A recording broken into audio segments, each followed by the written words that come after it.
ನಮಸ್ಕಾರ ಸ್ನೇಹಿತರೆ. ಸ್ವಾಮಿ ವಿವೇಕಾನಂದರ ಜಯಂತಿಯ ಶುಭಾಶಯಗಳು. ಮಲಗಿದ್ದ ರಾಷ್ಟ್ರ ಚೇತನವನ್ನು ಹೇಳಿರಿ, ಎದ್ದೇಳಿ, ಎಚ್ಚರಗೊಳ್ಳಿರಿ, ಗುರಿ ಮುಟ್ಟುವವರೆಗೂ ನಿಲ್ಲದಿರಿ ಎಂಬ ಸಿಂಹವಾಣಿಯೊಂದಿಗೆ ಬಡಿದೆಬ್ಬಿಸಿದಂತಹ ವೀರ ಸನ್ಯಾಸಿ, ಜಗತ್ತು ಭಾರತವನ್ನು ನೋಡುವ ದೃಷ್ಟಿಕೋನವನ್ನೇ ಬದಲಿಸಿದಂತಹ ಶ್ರೇಷ್ಠ ಸಂತರಿವರು.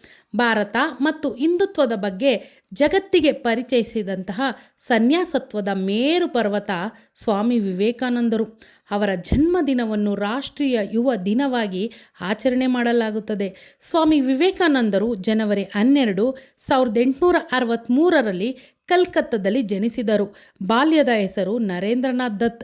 ನಂತರ ಸ್ವಾಮಿ ವಿವೇಕಾನಂದರಾಗಿ ಪ್ರಸಿದ್ಧರಾದರು. ತಂದೆ ವಿಶ್ವನಾಥ್ ದತ್, ತಾಯಿ ಭುವನೇಶ್ವರಿ ದೇವಿ. ಸ್ವಾಮಿ ವಿವೇಕಾನಂದರು ಹೇಳಿರುವಂತೆ, ಈ ದೇಶದ ಭವಿಷ್ಯ ಬದಲಿಸಲು ನನಗೆ ಬೇಕಾದದ್ದು ಕಬ್ಬಿಣದ ಸ್ನಾಯುಗಳು, ಉಕ್ಕಿನ ನರಗಳು ಮತ್ತು ಸಿಡಿಲಿನಂತಹ ಮನಸ್ಸುಗಳು. ಅಂತಹ ಕೆಲವೇ ತರುಣರಿಂದ ದೇಶದ ಭವಿಷ್ಯವನ್ನೇ ಬದಲಿಸಬಲ್ಲೆ ಎಂದು ಹೇಳಿದಂತಹ ಭಾರತದ ಹೆಮ್ಮೆಯ ಪುತ್ರ ಸ್ವಾಮಿ ವಿವೇಕಾನಂದರು. ಅಂಥ ಸ್ವಾಮಿ ವಿವೇಕಾನಂದರ ಆದರ್ಶಗಳನ್ನೆಲ್ಲ ಹಿಂಬಾಲಿಸಿ ದೇಶದ ಉನ್ನತ ಪ್ರಜೆಗಳಾಗೋಣ ಸ್ನೇಹಿತರೆ. ಮತ್ತೊಮ್ಮೆ ಸ್ವಾಮಿ ವಿವೇಕಾನಂದರ ದಿನಾಚರಣೆಯ ಶುಭಾಶಯಗಳು. ನಮಸ್ಕಾರ.